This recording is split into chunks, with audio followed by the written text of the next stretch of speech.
ஒரு காலத்தில் மலைகளால் சூழப்பட்ட ஒரு அழகிய கிராமம் இருந்தது.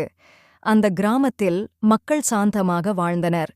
அவர்கள் அனைவரும் ஒரு சிறிய ஆற்றின் குறுக்கே செல்லும் பாலத்தை நாடிப் பயன்படுத்தினர்.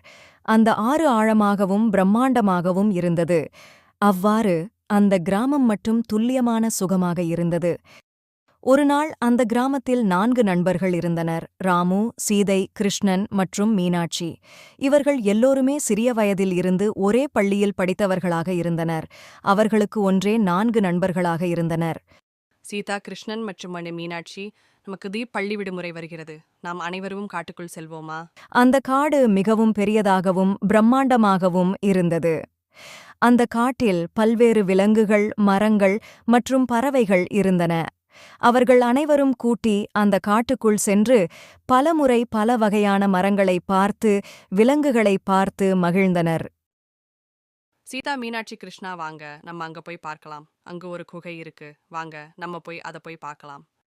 அவர்கள் அனைவரும் அந்த குகைக்குள் சென்று பார்த்தனர். ராமு, அங்க பாரு, அங்க ஏதோ வெளிச்சமா தெரியுது. நம்ம போய் அது என்னன்னு பார்க்கலாம், வா. அவர்கள் அனைவரும் அந்த வெளிச்சத்தை பார்த்து மிகவும் ஆச்சரியமடைந்தனர்.